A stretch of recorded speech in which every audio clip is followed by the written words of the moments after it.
मतलब आपको ये रियलाइज़ हुआ कि अगर आपको कोई एक आपको पोर्टफोलियो अपना लेना है या कोई स्कूल को लीड करना है तो आपको खुद पहले अपने आप को लीड करना पड़ेगा। दिस यू बिलीव, ये आप सभी मानते हो? लेकिन वो तब तक हो रहा है कि जब तक हम स्कूल कैप्टन का चुनाव नहीं कर लेते।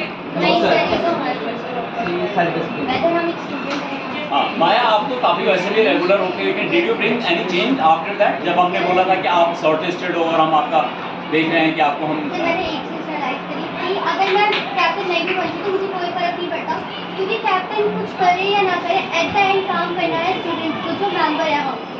तो अगर मैं कैप्टन नहीं भी बनती तो एज अ मेंबर तो मेरी कुछ रिस्पॉन्सिबिलिटी और ड्यूटीज बनती है ना परफॉर्म करने की। Very good. Even if you are not the captain you have to follow these things because these are the ethics जो स्टूडेंट के कोड ऑफ कंडक्ट हैं वो हैं। आप बताओ भाई। सर सबसे पहली बात तो हमेशा से डिसिप्लिन में मेंटेन करना एज अ स्टूडेंट मेरा काम बनता है, फर्ज बनता है। तो 9th क्लास से मेरी जो अटेंडेंस रही है हमेशा बहुत अच्छी रही है, 10th क्लास में भी ऑल ओवर एनुअल में। अभी आपकी क्या अटेंडेंस हो गया अभी? सर अभी भी ऑलमोस्ट अच्छी है, बस लास्ट 2 डेज में थोड़ा सा तबियत। How many leave you have taken actually? Only 2 days. Only 2 days and that too for what purpose? Medical leave. चलिए आप बताइए।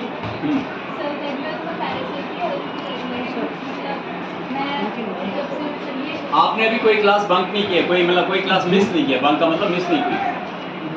ओके, एक भी लीव नहीं। Very good. आप बताइए। सर मेरा अकॉर्डिंग मेरी 11th में ना अटेंडेंस पूरी प्रॉपर थी, और इस बार भी 12th में आती समर वेकेशन से पहले मेरी अटेंडेंस प्रॉपर थी, और अभी जुलाई में मेरी मेडिकेशन। चलिए वो तो इंट्रोड्यूस करेंगे, अभी इंट्रोड्यूस कर लेंगे, इनको बोलेंगे इंट्रोड्यूस करेंगे। आप बताइए। सर अगर मेरी लीव देखी जाए समर वेकेशन से पहले तो आई थिंक 2 और 3 लीव्स तो हैं, और समर वेकेशन के बाद मेरी 1 लीव। अच्छा चलिए, okay. We have 2 schools, SOSC Gautampuri and RPV Gautampuri. As far as the prefects are concerned, we have already got prefects, 5 prefects. We have already got captain and vice captain. Now I have thought on one line, कि we will have captain and vice captain for RPV and captain and vice captain for SOSC. So do you think it is good? क्यों good है? एक एक sentence में बोलेंगे क्यों good है, एक एक सेंटेंस में बोलेंगे। एक सेंटेंस से दूसरा सेंटेंस भी होना चाहिए। शुरू करते हैं यहाँ से और जोर से बोलेंगे। सर एक लीडर के लिए भी उसका भी मोटिवेशन होना चाहिए। तो लीडर तो एक भी होता तो भी काम चलता। आप बताइए। सर वर्क जल्दी होगा, ईजी हो जाएगा। वर्क जल्दी होगा, इजी होगा। आप बताइए। उनका ज़्यादा कनेक्ट है उनसे, इसलिए आपको लगता है कि वो उनको ज़्यादा अच्छी तरह से कनेक्ट डेवलप कर पाएंगे। आप बताइए। यस सर, आरपीवी के जो स्टूडेंट्स हैं वो आई थिंक आरपीवी का अगर कोई लीडर होगा उसे अपने प्रॉब्लम से उसके जो भी डाउट्स हैं उनसे ज़्यादा कनेक्ट होगा, ज़्यादा एड्रेस करेंगे। आप इंडिविजुअल पे प्रेशर नहीं बनेगा। प्रेशर नहीं बनेगा? किस पे प्रेशर नहीं बनेगा? जैसे अगर दोनों स्कूल के अलग अलग कैप्टन होंगे तो वो ज़्यादा अच्छे से कनेक्ट कर पाएंगे। मतलब वर्क जो है वो डिवाइड हो जाएगा, डेलीगेट हो जाएगा। यू क्योंकि सर ड्यूटी उनका टाइम टेबल अलग है, हमारा टाइम टेबल अलग है। टाइम टेबल से भी इसको असर होता है। आप भी आइए सर। Yes you. सर आगे वाले जो है अपने स्कूल के बच्चों ज़्यादा अच्छे जाते हैं, स्पेसिफिक के साथ इतना टाइम नहीं मिलता है। एफिनिटी है उनकी। यू सर हमारे शेड्यूल्स अलग अलग है, तो उसमें अगर अपने स्कूल के हिसाब से देखा जाए तो हमारे स्कूल के साथ में अच्छे से schedule and okay and you. Sir मेरे हिसाब से कि जो आरपीवी और एसओएससी के अलग अलग कैप्टन्स रहेंगे तो अलग अलग इनके मतलब थॉट्स भी अलग अलग होंगे, और इनसे जो होगा ज़्यादा बेनिफिट्स मिल सकते हैं। मतलब और आपको ये नहीं लगता कि थोड़ा ये इमोशनल मामला भी है? ये थोड़ा इमोशनल मामला भी है। फॉर एग्जांपल हमारे कैप्टन वाइस कैप्टन दोनों एसओएससी के बन जाते हैं। आरपीवी वाले ये भी तो सोचते थे कि we are here for last 5-6 years and today we are nowhere. तो दे मस्ट हैव थॉट कि दे हैव थ्रोन आउट। कुछ ऐसा भी तो लगता है। तो you agree with this? Yes, sir. कि we will have 1 captain and vice captain for RPV and 1 captain and vice captain for SOSC. अब आपका शुरू होता है इंटरव्यू। आपके देखो आपको हम एसेस कर रहे हैं। बोलना भी आना चाहिए, क्योंकि अगर एक स्कूल कैप्टन किसी दूसरे स्टूडेंट को अगर कुछ सिखा रहा है, उसे कुछ बता रहा है, उसे मोटिवेट कर रहा है, तो पहले उसे खुद पता होना चाहिए कि उसे अपने सामने वाला जो कोई भी स्टूडेंट है उसे क्या बताना है। तो बोलना भी मतलब Important. एक अच्छी स्किल है। यस लेकिन कब बोलना है, क्या बोलना है, कितना बोलना है, yes this captain must know. Yes. Alright Sharma ji. हाँ अनुप ये बताइए कि आप एकेडमिक्स में स्कूल एकेडमिक्स में और को करिकुलर एक्टिविटीज में बैलेंस कैसे करें? सर एकेडमिक्स और को करिकुलर एक्टिविटीज़ जो होती हैं उसमें सबसे पहले तो एक स्टूडेंट को अगर अगर हम सोसाइटी के हिसाब से देखें तो उसे एकेडमिक्स में भी काफ़ी अच्छा होना पड़ता है। मुझे ऐसा लगता है कि को करिकुलर एक्टिविटीज़ को कोई इतना अहमियत नहीं देता, लेकिन जैसा हमारे स्कूल का माहौल है यहाँ पे सभी चाहे एकेडमिक्स हो या को करिकुलर हो, सभी को बहुत अच्छा इम्पोर्टेंस मिलता है। तो एक स्टूडेंट को एकेडमिक्स और को करिकुलर एक्टिविटीज़ को बैलेंस करने के लिए सबसे पहले तो उसे डिसिप्लिन होना पड़ेगा, उसे अपना टाइम मैनेज करना पड़ेगा कि अगर इफ़ ही और she is participating in any को करिकुलर एक्टिविटी तो उसे देखना पड़ेगा कि उसकी वजह से उसकी पढ़ाई का ना नुकसान हो रहा है। और अगर वो पढ़ाई कर रहा है तो ऐसा भी नहीं है कि वो किसी को करिकुलर एक्टिविटी में पार्टिसिपेट ना करे। इससे क्या होता है, एक स्टूडेंट अगर कोई यूपीएससी का एग्जाम दे रहा है, उसने रिटर्न बहुत अच्छा कर दिया, तो वो इंटरव्यू कैसे देगा अगर वो करिकुलर एक्टिविटीज़ में पार्टिसिपेट नहीं कर रहा है, उसे नहीं पता चल रहा है कि उसकी कमियां कहाँ हैं बोलने में या किसी भी एक्टिविटी को परफॉर्म करने में। चलिए विनोद सर। मैडम जो है आपकी विंग यानी कि एसओएससी की विंग बी है Yes. और आरपीए की मोस्टली जो है अपर साइड और द विंग ए है। 3 छात्र रोज आना डेली आपने नोटिस किया, 1 हफ्ते तक लगातार आपकी विंग में आ रही हैं, तो ऐसे छात्रों के लिए क्या करना चाहेंगे? सूचना प्रिंसिपल सर को देंगे या क्लास टीचर कैसे करेंगे आप इस विषय का? सर सबसे पहले तो रीज़न जानना पड़ेगा कि why they are coming in our wing. वैसे कोई गलत नहीं है कि वो हमारे विंग में आ रहे हैं, लेकिन अगर बिना किसी रीज़न के आ रहे हैं सो दैट इज़ रॉन्ग। और इसके लिए मैं सबसे पहले तो उनके क्लास टीचर को इन्फॉर्म करूँगी कि आपकी क्लास के स्टूडेंट्स जो हैं हमारे विंग्स में आते हैं, बाकी वो फिर क्लास टीचर फर्दर उनके ऊपर जो भी एक्शन लेगा। ललित। मैडम ये बताओ कि लड़की होकर स्कूल कैप्टन की जिम्मेदारी क्या तुम बखूबी निभा पाओगी या कुछ हिंड्रेंस पैदा हो सकती है आपके लड़की होने में? नो सर, सबसे पहली बात तो लड़का और लड़की में कोई डिफरेंस नहीं है। अकॉर्डिंग टू मी जो काम एक लड़का कर सकता है एज अ स्कूल कैप्टन, वो एक लड़की भी बहुत अच्छे से कर सकती है। बिकॉज अकॉर्डिंग टू मी जो बॉयज़, वैसे मैं बॉयज़ को बुरा नहीं कहती, उनके अंदर थोड़ा गुस्सा होता है और उसको लड़की बहुत अच्छे से, जैसे एक मदर होती है, उन्हें पता होता है उन्हें अपने घर को कैसे मैनेज करना होता है। एंड शी इज़ ऑल्सो, वो कभी गर्ल भी रही है, तो वो बहुत अच्छे से चीज़ों को मैनेज करती है। तो एज अ स्कूल कैप्टन मैं सोचती हूँ कि मैं जो मेरे सामने स्टूडेंट है उससे काफ़ी अच्छे से इंटरेक्ट कर पाऊँगी। चलिए माया, माया आप तो बहुत कुछ करती हो, काम करती हो, आपको क्या लगता है सबसे बढ़िया स्कूल में ना, what you enjoy doing in school? Sir मुझे स्कूल में ना पहली बात तो मेरा रेगुलर आना रहा है, और मुझे स्कूल में रेगुलर आना इसलिए पसंद है सर क्योंकि घर में क्या होता है, कभी मम्मी की डांट खाना, कभी कुछ करना, घर में हम फिर भी बोर हो जाते हैं। लेकिन स्कूल में क्या होता है, फ्रेंड्स के साथ ना अगर हम नहीं भी पढ़ना चाहते ना फिर भी हमारा कुछ ना कुछ मन लग ही जाता है, और अगर कोई कुछ बता रहा है ना तो हमारा ध्यान उस पर चला ही जाता है, फिर चाहे फिर अदर एक्टिविटीज़ में पार्टिसिपेट करना हो और बाकी हमारी चीज़ों में इंटरेस्ट हो। मतलब स्कूल आपको पसंद है? ये मुझे स्कूल आना बहुत स्कूल चाहे में कुछ भी कोई भी एक्टिविटी हो रही हो ना हो रही हो, still you love your school. Okay Sharma ji. मैं जैसे कि आप अच्छी तरह से स्टेज कवर करती हैं, बहुत से बच्चे ऐसे होते हैं जो स्टेज पे आने से हिचकिचाते हैं, इवन वो पूरा अपना स्कूलिंग उनकी खत्म हो जाती है लेकिन वो कभी स्टेज पे नहीं आ पाते वन टाइम भी। ऐसे स्टूडेंट्स के लिए आप क्या करें? सर मेरा मानना है कि हम किसी को बता रहे हैं कि तुम्हें स्टेज पे आना है, उसे मोटिवेट करें। आउटर मोटिवेशन कभी काम नहीं आती, एक बार सुन लिया कान से निकाल दिया। जब तक हम इंडिविजुअल पे वर्क नहीं करते, जब तक हम स्टेज पे आना नहीं चाहेंगे, तब तक हम किसी को नहीं ला सकते। सर ये हमारे पास एक अच्छी अपॉर्चुनिटी है जो हमें यहाँ पे स्टेज मिला। आगे जाके कोई नहीं सोचेगा कि आपको क्या आता है, कोई क्या नहीं आता। जिसके पास टैलेंट होगा वो हमेशा आगे होगा और जो कुछ नहीं कर सकता वो हमेशा पीछे होगा। तो हमारे पास अच्छी अपॉर्चुनिटी है कि जो हमें स्टेज मिल रहा है उसका फ़ायदा उठाना चाहिए और अपने टैलेंट को दिखाना चाहिए। एट द लास्ट वैल्यू उसी की होती है जिसके पास कोई टैलेंट होता है, जो कम्युनिकेट कर पाता है। Why I suppose you will be the captain of the school and academic पर क्या प्रभाव पड़ेगा? आपकी अपनी इंडिविजुअल परसेंटेज यदि आपको एक पद मिल जाता है। ये बोल रहे हैं कि अगर आप कैप्टन बन गए, पता चला कि आपकी एकेडमिक्स काफ़ी स्लिप डाउन हो गई, क्या ऐसा होगा? सर मेरा मानना है कि अगर मैं कैप्टन बनी और अगर मेरी एकेडमिक से असर पड़ा तो मैं दोनों को एक साथ लेकर चलूँगी। हाँ अगर मैं स्कूल में ध्यान दे रही हूँ अदर एक्टिविटीज़ पे और या फिर स्कूल में ध्यान दे रही हूँ तो मेरा घर पे ज़्यादा से ज़्यादा मोटिव ये होगा कि मेरा पढ़ाई पे ज़्यादा ध्यान है। चलिए ललित। माया जैसे कि तुम्हें बताया कि तुम आरपी की लास्ट बैच की स्टूडेंट हो ना, तो एक तो आरपीवीवी बंद हो रहे हैं, इस बात का तुम्हें दुख होगा। और जैसे Yes, sir. ऐसी कौन सी बात है जो तुम ताउम्र याद रखोगी, जो तुम्हें आरपीवीवी की लेगेसी से मिली? क्या सीखा तुमने RPVV? सर इस स्कूल में मैंने ये सीखा कि कंपटीशन तो बहुत ज़्यादा है, लेकिन हमेशा याद वही रहता है जिसने कुछ ना कुछ करा होता है। मतलब दो लोग हमेशा याद रहता है, एक तो बहुत ज़्यादा खराब होता है, एक बहुत ज़्यादा अच्छा होता है। लेकिन लोग मतलब बच्चे क्या चाहते हैं, खुद को आगे लाना नहीं चाहते। और यहाँ पर क्या है ना, लोग यहाँ पर सबसे पहली बात है कंपटीशन एक दूसरे के बीच नहीं हो रहा, कंपटीशन बच्चों में खुद हो रहा है, वो खुद ब खुद आगे आना चाहते हैं। ओके, यहाँ से सुन सकते हैं प्रिंस। तो प्रिंस आप 12th A, ओके, तो आपका तो of course your target is qualifying JEE advance, तो ये हो जाएगा इस बार। Are you confident? क्यों मानूं मैं कि आपका कॉन्फिडेंस लेवल क्या है? हाउ आई शुड सपोज कि you are going to crack IIT sir confidence level ऐसे नहीं होता कि अगर मैंने बोल दिया तो मेरा हो जाए।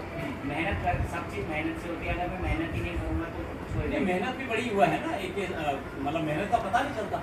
तो आपको कैसे लग रहा है कि यानी आप मुझे कैसे समझा पाओगे कि yes I am the IIT staff? Sir ये इससे पता चलता है कि जो अगर आपने कोई टॉपिक पढ़ा है, थ्योरी पढ़ी है, तो अगर आप उस पर क्वेश्चंस कर पा रहे हैं, आपने PYQs कर पा रहे हैं, IIT लेवल के क्वेश्चंस कर पा रहे हैं, तो आपको पता चलता है कि हाँ आप उसके लिए एलिजिबल हैं। तो you are able to do that. Yes आपको कॉन्फिडेंस है कि आप उसको आराम से कर रहे यस हो। ऑलराइट, शर्मा जी। प्रिंस, सबसे पहले तो मैं ये पूछूंगा जो आज का एपिसोड था, ये माना मैं एक मुझे मजबूरी में बोलना पड़ा आपकी क्लास को, जो सब कहने पड़ेगा। ऐसी क्लासेस और भी हो सकती हैं, तो इस चीज़ को कंट्रोल करने के लिए क्या करें? सर सबसे पहले तो इस पर बात होती है कि ऐसा बच्चे करते क्यों। बहुत से बच्चों की थिंकिंग जो होती है वो ऐसी होती है कि जो स्कूल में पढ़ाते हैं वो टीचर्स नहीं पढ़ाते, जो रियल पढ़ाई होती है वो कोचिंग्स में होती है या फिर जो हम अपने घर पे लेक्चर्स ले रहे हैं उनमें होती है। तो सबसे पहले तो उनके माइंड से ये स्लिप करना पड़ेगा कि ऐसा कुछ नहीं होता। स्कूल में भी जो पढ़ाई हो रही है वो भी कहीं ना कहीं बेनिफिट है। तो और जो आज हुआ है तो उसके लिए आपको ध्यान ही मतलब एज अ मैन कैप्टन या फिर एज अ मॉनिटर भी ध्यान रखना चाहिए कि ऐसा आगे से ना हो और मतलब बच्चे जो है वो क्लास को सिंसियरली दें। मैं एक बात और बोलूँगा, ये क्वेश्चन नहीं है क्योंकि दो पार्टिसिपेंट वो बैठे हैं जिसकी क्लास में ये कुछ हुआ, ठीक है? तो we have to take care. Okay Vinod sir. Prince ये बताओ, जैसे आपने सोचा था कि इस तरह से बैठ करके हमें इंटरव्यू जैसा फेस करना पड़ेगा, कैसा फील कर रहे हो?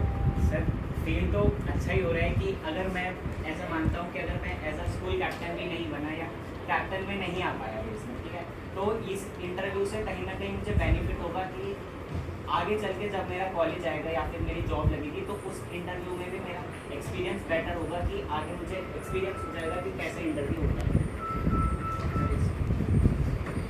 प्रिंस, जैसा तुमने बताया कि तुम IIT को टारगेट कर रहे हो और मैं चाहूँगा कि तुम्हारा IIT में फर्स्ट अटेम्प्ट होगी।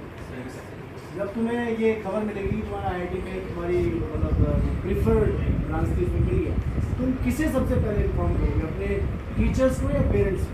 सर मैं अपनी मम्मी को करना चाहूँगा। अपनी मम्मी मदर को करना चाहिए। यस वजह? सर वजह ये है कि जहाँ तक मैंने अपनी मदर को देखा है तो सबसे ज़्यादा खुशी उन्हें होगी, मतलब ऐसा नहीं है टीचर्स को नहीं होगी। टीचर मैं ये नहीं मानता कि टीचर्स ने एफर्ट्स नहीं करे, मैं तो मानता हूँ कि टीचर्स ने बहुत एफर्ट्स करें, बट टीचर्स का ये है कि हम स्कूल में 6 आवर रहते हैं, तो बट मदर का ये है कि मदर जो है हमारे साथ ज़्यादा इंटरेक्ट है, तो मैं उनको ज़्यादा देना चाहूँगा कि उन्हें टीचर से ज़्यादा उनको खुशी होगी कि मेरा मतलब जो बेटा है वो IIT में जा सकता है।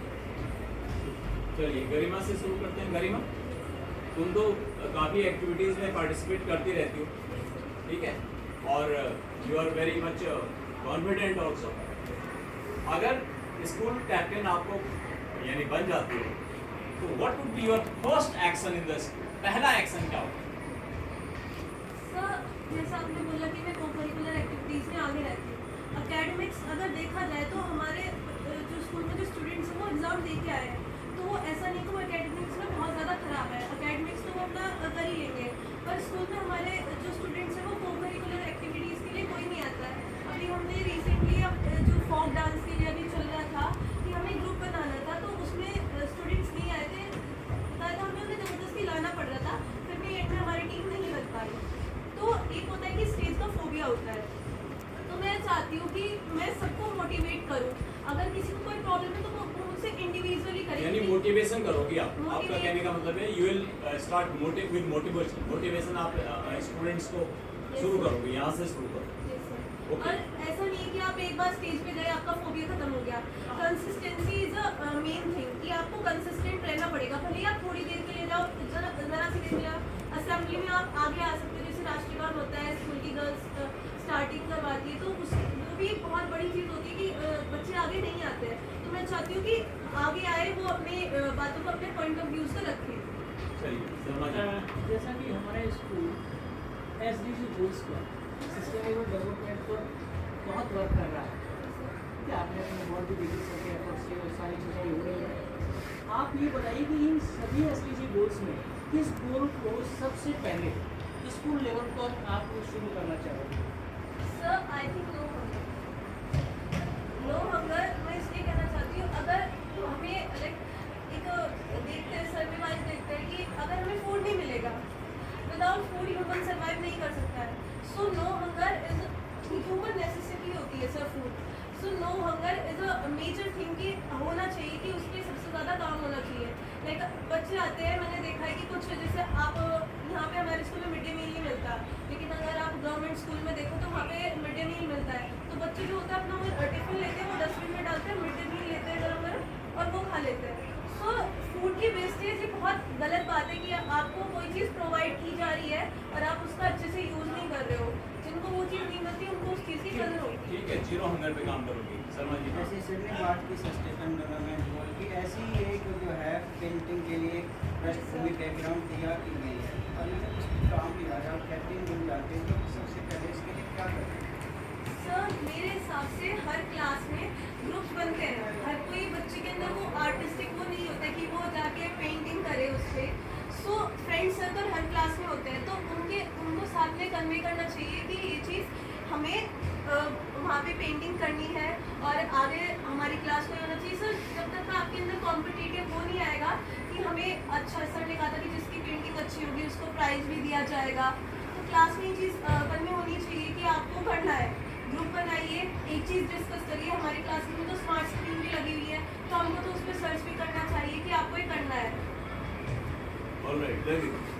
गरिमा, तुम पूरे पार्लियामेंट जो हमारा कॉम्पिटिशन हुआ उसमें बहुत अच्छी बेहतर प्रतिभागी ने आपने हिस्सा लिया। ये बताओ कि उस पूरे प्रोसेस में डायलॉग याद करने से लेकर फिर फाइनल प्रेजेंटेशन तक आपने क्या सीखा, क्या महसूस करती है आपकी जो पर्सनैलिटी उसमें कुछ क्या चेंज आया इस पूरे प्रोसेस के बाद? सर जैसा कि मेरे अकॉर्डिंग आपने जैसे मुझसे पूछा है कि मेरे को बहुत सारे मेरे रोल चेंज हुए थे। पहले प्राइम मिनिस्टर, फिर उसके बाद पीस ऑफ प्रिविलेज, तो मुझे बहुत सारे डायलॉग्स याद करने पड़े थे। अब अगर मैं देखूँ कि लाइक मेरे को इन सारी चीज़ों को याद करने में प्रॉब्लम नहीं, पर मेरे अंदर जो कॉम्पिटिटिव वो है कि लाइक मेरे को प्राइम मिनिस्टर बनना था, पर उसके बाद भी मैं उस चीज़ से निराश नहीं हुई कि मेरे को उससे भी अच्छा रोल मिला। एनवायरनमेंट मिनिस्टर लाइक जो मेरे डायलॉग्स थे वो बहुत ज़्यादा इफेक्टिव थे। तो मैंने अपने अंदर जो महसूस करा कि मेरे को ना किसी चीज़ से निराश नहीं होना चाहिए, चीज़ों को एग्रेसिव नहीं लेना चाहिए कि गुस्सा कर दो। मेरे को कोई चीज़ नहीं मिली तो मैं दूसरे पे वो जाके गुस्सा उतार दूँ। तो अपने अंदर कॉम्पिटिटिव, अगर आप किसी चीज़ के पीछे जा रहे हैं, ज़रूरी नहीं है कि आपको मिले, You have to तो आपको फेलियर के लिए तैयार रहना चाहिए। और ज़रूरी नहीं आप फेलियर को इतना ज़्यादा डीपली लेते हैं कि आप एक तरीके से बैठ जाए। अब आगे नहीं, ट्राई करते रहना चाहिए कि ज़रूर वो चीज़ आपको मिलती है अगर आप ट्राई कर। तो वो कहते हैं ना कि इंसान को अगर किसी चीज़ में बहुत अच्छा करना है तो उसके लिए प्रैक्टिस करनी चाहिए। तो हमें बहुत सारे बच्चों को मतलब जो है बोर्ड एग्ज़ाम देना है, हम SSC 10th हैं 12th हैं, हम भी 12th में हैं, हमें बोर्ड देना है। तो एक बोर्ड में जाके होता है ना कि मतलब कि बोर्ड है बहुत ज़्यादा मुश्किल होगा, तो वो एक बच्चे को तैयार करना है कि कैसे उसे क्वेश्चंस फेस करने हैं। जो अब CBSE ने नए वो दिया है कि अब कॉम्पिटिटिव बेस्ड क्वेश्चंस आएंगे, उनको कैसे फेस करना है। तो हमारे मैथ में वो ज़्यादा क्वेश्चंस होते हैं। एक किस्म से मैट आपको तैयारी करवा रहा है कि आप किस तरीके से स्ट्रांग बने। आज भी मैंने एक यानी डिक्लेयर किया कि हमारा जो अगस्त का मैट होगा वो क्या होगा, तो क्या बताया था मैंने? सर वो बोले होगा, ओरल उसमें होगा, मतलब ग्रुप डिस्कशन होगा, अलग अलग ग्रुप यानी GD के फॉर्म में होगा। Yes mat August will be in form of GD। Okay Sharma ji. जैसे सर ने क्वेश्चन किया मैथ के बारे में, ये प्रैक्टिस हम 2 साल से चला रहे हैं। कि बच्चों की परफॉर्मेंस पर इसने कोई एनहेंस किया है, परफॉर्मेंस कोई बढ़ी है या कम हुई है, या टाइम वेस्ट हुआ है? आप क्या समझते हैं? बहुत सारे बच्चे हैं वो स्कूल में पढ़ना ये नहीं समझते कि सही है, वो कोचिंग को ज़्यादा प्रेफर करते हैं। तो कोचिंग वाले क्या करवाते हैं हमें, वो भी हमें ऐसे ही मतलब नए नए टेस्ट करवाते हैं, हमें बहुत सारे वीकली या मंथली टेस्ट करवाते हैं। तो वैसे ही स्कूल वाले, अब हमारा स्कूल भी ऐसा कर रहा है, तो यानी कि उससे जो है बच्चे पढ़ रहे हैं, अगर उन्हें नहीं पढ़ा है तो वो प्रैक्टिस कर रहे हैं, मंथली मंथली उनकी रिवीजन भी हो रही है। यानी उनकी परफॉर्मेंस एनहेंस हुई है इस नेट से। चलिए बेटा जो है जैसे अभी छुट्टी का टाइम होने वाला है, ऐसा ही कोई दिन है छुट्टी का टाइम आ गया और फिर आपको किसी ने एज ए कैप्टन बताया हुआ सिलेक्टेड कि भाई आज जो है ये वाटर जो है फ्लोइंग हो रही है, करंट आ गया, तो ऐसी स्थिति में आप क्या स्टेप लेंगे? सबसे पहले जो हमारे मैनेजमेंट के सर हैं जो ये सब चीज़ देखते हैं कि वाटर फ्यूल या हमारे जो वाटर में क्या प्रॉब्लम्स आ रही है, सब चीज़ देख के उनको बताएंगे पहले, तो फिर वो देखेंगे कि क्या प्रॉब्लम आती है और वहाँ पे किसी और बच्चे को जाने के लिए मना करेंगे। चलिए ललित। विनिशा ये बताओ कि अभी जैसे तुम 12th क्लास में हो ना, तो ये स्कूल कैप्टन की पोस्ट अगर तुम्हें मिल जाती है तो ये तुम्हारे जीवन में क्या परिवर्तन लाएगा? आगे कोई इससे तुम्हें हेल्प मिलने वाली है, या ये जस्ट लाइक जैसे स्कूल मॉनिटर होता है, या इससे कोई फ़र्क नहीं पड़ेगा या बहुत फ़र्क पड़ेगा? इससे ऑफकोर्स इससे बहुत ज़्यादा फ़र्क पड़ेगा, क्योंकि मतलब स्कूल ने ये सोचा है कैप्टन बनाने का, तो कि कोई मतलब मोटिव होगा इसके पीछे, तो हम आगे भी जाएंगे, हमारी ज़िंदगी में बहुत सारे जो है हमारे पास वो आएंगे, बहुत सारे मौके आएंगे जिसमें हमें लीड करने का मौका मिलेगा। तो अगर हम यहीं से लीड करना स्टार्ट कर देंगे तो हमें एक कॉन्फिडेंस मिलेगा कि हमें कैसे लीड करना है, क्या क्या करना है, कैसे मतलब अपने और भी मेंबर को मोटिवेट करना है, टीम के साथ काम करना सीख जाओगे, ये कहना चाहिए। कोऑर्डिनेशन। चलिए, your good name? From class 11, yes, yes. Anas, class 11, that JEE mains? Yes, sir. All right. Anas, हमारे पास 9 स्टूडेंट्स हैं and you are the last one, तो इतना इन सब का हो गया, तो आपको इसका बेनिफिट मिलेगा? इन सब का हो गया and you are the last one to be interviewed, तो what type of benefit you are going to have? Sir मैं यहाँ बैठा हूँ, मैंने सबके आइडियाज़ सुने, अब I have something different to say. मैं कहना चाहूँगा कि नहीं, ये मैं मेरे क्वेश्चन का जवाब दो, क्या ये is it beneficial for you और is it something which will pull you down? Sir it is of course beneficial for me, because sir इन्होंने इतने सारे आइडियाज़ ऑलरेडी मेरे को दे दिए हैं, क्योंकि मैंने यहाँ बैठ के सबके आइडियाज़ सुने, एंड सर इतने सारे आइडियाज़ को कंबाइन करके एक बेटर आइडिया बनाना इज नॉट अ बिग, तो that will help you. Yes sir. Alright, ठीक है, समझ। Schooling is considered as the overall development stage. School की stage है वो overall development की होती है, इसको express यानी justify यस, तो सबसे पहली बात स्कूल हमारा सिर्फ एकेडमिक्स नहीं है सर, स्कूल में बच्चे आते हैं तो उससे स्कूल जो है जाएंगे, हम पढ़ाई करेंगे एंड आ जाएंगे। खासकर एसोसिएट में अगर आप देखें तो बहुत सारे बच्चे ऐसे हैं कि वो सोचते हैं अगर उन्होंने किसी करिकुलम एक्टिविटीज़ में पार्टिसिपेट किया तो it will affect there academics. Sir that is not the point. Sir आप अगर चाहते हो कुछ करना तो आप कर सकते हो सब कुछ, जब बस आपको अपना माइंडसेट चेंज करने की ज़रूरत है। आप जैसे अगर मैं अपनी ही बात करूँ, मैं किसी और का एग्जांपल नहीं देता, मैंने सर 9th से पहले 9th में एसएससी में आने से पहले आई वॉज नो वेयर, ना मेरे अंदर कोई टैलेंट था, ना मैं ऐसे कभी स्टेज पे, I am telling the truth, nursery से लेके 8th तक मैं कभी स्टेज पे नहीं गया। 9th में आने के बाद first time I have been on a stage on in SSC. कि सर स्टार्टिंग में मेरे को बहुत ज़्यादा फियर होता था कि स्टेज से, लेकिन मैंने अपना फेस किया उस फियर को और अभी आप देख सकते हैं मैं इतना फ्लुएंटली बोल रहा हूँ, मैंने अपने आप को बेटर किया है। और सर सिर्फ बोलने की बात नहीं है, इट्स अबाउट एकेडमिक्स टू, क्योंकि सर एकेडमिक्स में अगर मैं आपको बताऊँ तो लास्ट जो मैथ करवाए थे आपने, उसमें से 2 सब्जेक्ट मैथ्स एंड फिजिक्स में मेरे दोनों क्लासेस में हाईएस्ट मार्क्स हैं अभी भी, और बाकी सब्जेक्ट्स में भी मेरे काफ़ी अच्छे मार्क्स हैं। तो सर मैं यही बोलना चाहूँगा, अगर बच्चा कुछ चाहता है ना खुद के लिए करना, तो उसको ऐसा नहीं है कि किसी एक चीज़ को करने से वो दूसरी चीज़ में पीछे चला जाएगा, और ये भी नहीं है कि अगर वो एक चीज़ को गलत करता है तो वो फेलियर है। Failure is not the problem, failure is the way to success. Previous years में एसएससी में एक ट्रेडिशन था कि जो है वीएमसी क्लासेस चल रही थी, अब की बार फिजिक्स वाला होगी। कुछ बच्चे अभी भी चाह रहे हैं वीएमसी आ जाए, तो ऐसे बच्चों को आप कैसे कंसल्ट करेंगे, क्या एडवाइस देना चाहेंगे? Sir first of all it's not about the coaching, it's about the student. जब तक वो पढ़ना नहीं चाहेगा उसे कोई इंस्टीट्यूट आप दुनिया का बेस्ट टीचर ला के दे दीजिए, वो नहीं पढ़ता है। और उसने खुद से माइंडसेट बना लिया कि उसे करके दिखाना है, ही हैव सेट या शी हैव सेट अ गोल जो उसे अचीव करना है।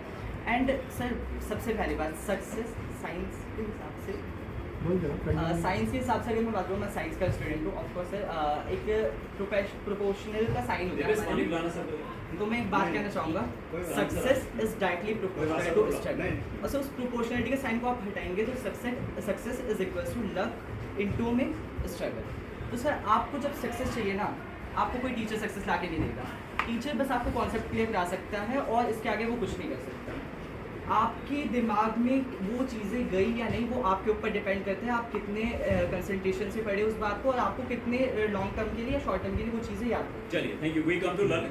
Last question to him. Anas, अगर तुम्हें एक दिन का प्रिंसिपल बना दिया जाए तो स्कूल के लिए तुम क्या क्या करोगे? सर फर्स्ट ऑफ ऑल मैं सबसे पहली बात कहना चाहूँगा कि मैं किसी पर्टिकुलर चीज़ पे फोकस नहीं करूँगा। It's about the all round development of students. मैं नहीं कहूँगा बच्चों से कि आप आओ स्टेज पे परफॉर्म करो, मैं नहीं कहूँगा बच्चों से आप एकेडमिक में बेस्ट करके दिखाओ। मैं उनको कहना चाहूँगा कि बस मैं उनको कुछ करने के लिए नहीं कहूँगा, मैं कहूँगा अपना माइंडसेट चेंज करो। वो जो लोग सोचते हैं ना कि ऐसा करने से ऐसा हो जाएगा, कुछ गलत हो जाएगा, ऐसा नहीं है। आप अगर एक बार सोच लोगे ना कि आप इसमें बेस्ट करोगे तो आप करके ही रहोगे। बस आपको मैं कहना चाहूँगा कि आप समझते हो कि ऐसा हमारे पास बहुत सारा काम आ गया तो it's a problem, it's not a problem. If you use the word problem your mind will work in a different way. You must use the word challenge, it's a challenge for you and you have to pass the challenge. Alright, now one last round, and that is you will speak one sentence about your country, India, Bharat के बारे में आप एक sentence बोलेंगे, एक वाक्य होगा वो, और वो आप पहले हमने यहाँ से शुरू किया, अब हम अनस से शुरू करेंगे। तो Anas, your one sentence for your country.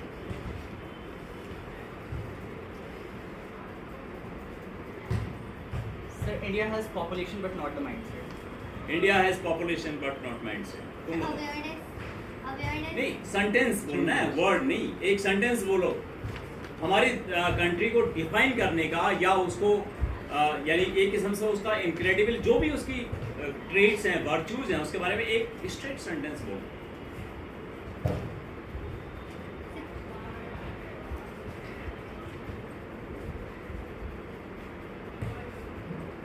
मैं तो सोच रहा था ये बहुत सिंपल राउंड होगा, ये तो चैलेंजिंग हो गया तुम्हारे लिए यार। Culture, social diversity. Cultural and social, मैंने कहा ना कि सेंटेंस बोलना है, ये सेंटेंस एक नहीं वाक्य है। के अगर रूप हम में इसको बोले हैं, व्याकरण के हिसाब से देखें तो ये वाक्य नहीं है पूरा। आप एक वाक्य बोल दो, एक वाक्य हिंदी पूरा में बोल दो, कोई हिंदी बात में बताइए। जो भारत है वहाँ पे बहुत सारा धर्म, जाति और अलग अलग संस्कृति के लोग रहते हैं। ठीक और है, यहाँ पे हो गया। भारत में अलग अलग जाति धर्म के लोग रहते हैं। चलिए Vinisha. India has talent but not India has talent but not talent but not productivity. Okay, yes. Sir, India has talent, but they don't want to develop their country. I think so. The They don't want to youngsters develop. don't- Yes. Okay, yes, Garima. India has overcome fear and challenges and shown brightly. India has, Overcome fear and challenges and shone brightly.